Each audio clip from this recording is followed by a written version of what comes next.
ज्यादा इस पेपर में ध्यान देने के कारण सीसेट को भूल जाता है। तो कॉम्प्रीहेंशन बेस्ड क्वेश्चन मुझसे बन रहा है। इस तरह का 200 मार्क्स का होता है दोनों पेपर। देखिए प्रीलिम्स में आप लोगों को ना टोटल 2 पेपर होते हैं। कितने पेपर होते हैं? 2 पेपर होते हैं, पेपर 1 और पेपर 2। पेपर 2 का और एक नाम से हम लोग जानते हैं, सीसेट के नाम से। दोनों पेपर में ही आप लोगों को क्वालिफाई करना होगा, तब जाकर आप लोगों का प्रीलिम क्वालिफाई होगा। अगर इन दोनों पेपर में से कोई भी एक पेपर में आप लोग क्वालिफाई नहीं करते हो या फिर पास नहीं होते हो, इट्स मीन कि आपका प्रीलिम्स क्लियर नहीं होगा। पेपर 1 में तो आप लोगों को कट ऑफ के हिसाब से नंबर लाना होता है, लेकिन सीसेट में या फिर पेपर 2 में आप लोगों को ओनली पासिंग मार्क लाना होता है। कितना लाना होता है? ओनली पासिंग मार्क लाना होता है। जितना भी नंबर 200 मार्क्स का होता है दोनों पेपर, ये सीसेट में 200 में से 33% आप लोगों को लाना पड़ेगा, और जो पेपर 1 है, पेपर 1 में आप लोगों को 200 में से कट ऑफ के हिसाब से नंबर लाना होता है। पेपर 1 में तो स्टूडेंट को कोई भी चिंता होता ही नहीं है, क्योंकि पेपर 1 में जिस सब्जेक्ट से क्वेश्चन पूछा जाता है वो सब्जेक्ट ना मेंस में बहुत ही ज्यादा हेल्प करता है। सबसे ज्यादा और मैक्सिमम स्टूडेंट जो फेल करते हैं वो है सीसेट का पेपर में। भाई ऐसा क्या है सीसेट का पेपर में जो मैक्सिमम स्टूडेंट फेल करते हैं? क्योंकि पेपर 1 में बहुत सारे ऐसे सब्जेक्ट हैं जो आप लोगों का ना मेंस का पेपर में बहुत ही ज्यादा हेल्प करेगा। ज्योग्राफी से क्वेश्चन पूछा जाता है पेपर 1 में, हिस्ट्री से पूछा जाता है, पॉलिटी से पूछा जाता है, इकोनॉमिक्स से पूछा जाता है, इंटरनेशनल एंड रिलेशन से पूछा जाता है, करंट अफेयर से पूछा जाता है। तो ये सारे जो सब्जेक्ट है वो हम लोगों का मेंस का पेपर में पूछा जाता है, इसीलिए स्टूडेंट को ये पेपर में ना चाहते हुए भी ध्यान देना पड़ता है। और सबसे ज्यादा इस पेपर में ध्यान देने के कारण सीसेट को भूल जाता है, सीसेट में नहीं कर पाता है। पेपर 1 में आप लोगों को बिल्कुल भी टेंशन लेने का दरकार नहीं है, चिंता करने का दरकार नहीं है।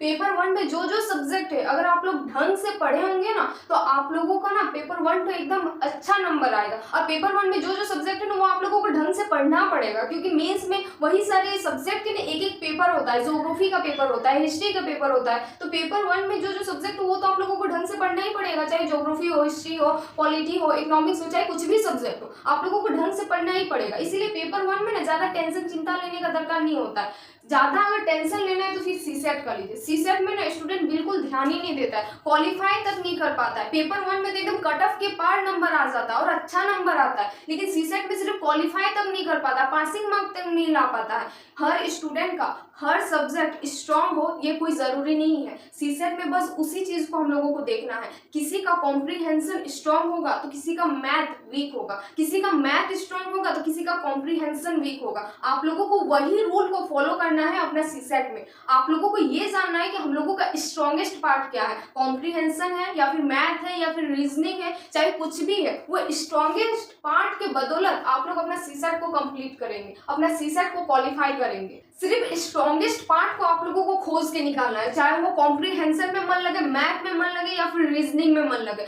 आप लोगों को अपने स्ट्रॉन्गेस्ट पार्ट को खोजना है। अगर कॉम्प्रीहेंशन में मन लग रहा है तो कॉम्प्रीहेंशन का एकदम क्वेश्चन सब एकदम रगड़ दीजिए अपने आप को, चाहे गूगल से मिल रहा हो, P/2 से मिल रहा हो या फिर क्वेश्चन बैंक से मिल रहा है, खाली वही सब चीजें करते रहिए। जैसे ही आप लोगों का सीसेट का पेपर आपके आंखों के सामने आएगा ना तो क्वेश्चन सब देख के आप लोगों को अंदर से खुशी महसूस हो, ऐसा मतलब फील होना चाहिए कि नहीं हम मेहनत किए थे, हम प्रैक्टिस किए थे, तो कॉम्प्रीहेंशन बेस्ड क्वेश्चन मुझसे बन रहा है, इस तरह का फील आना चाहिए। और जो भी मैथ का रीजनिंग का है वो आसान सब अगर हो नहीं सकेगा तो फिर टिकाइएगा, नहीं तो फिर अगर वो सब छोड़ भी आ जाएंगे ना तो कोनो मतलब नहीं है। सिर्फ पासिंग इतना मार्क्स सीसेट में लाना पड़ेगा, तब जाकर सीसेट हो आप लोगों का क्वालिफाई होगा, वरना नहीं हो पाएगा। सीसेट क्वालिफाई नहीं हो रहा है मतलब प्रीलिम्स आपका क्वालिफाई नहीं हो रहा है। इसीलिए सीसेट क्वालिफाई करने के लिए आप लोगों को अपना स्ट्रॉन्गेस्ट पार्ट को देखना पड़ेगा। यही आप लोगों का रूल है सीसेट को कंप्लीट करने में, सीसेट को क्वालिफाई करने में, क्योंकि सीसेट में आप लोगों को मैथ से भी क्वेश्चन पूछा जाता है, रीजनिंग से भी क्वेश्चन पूछा जाता है,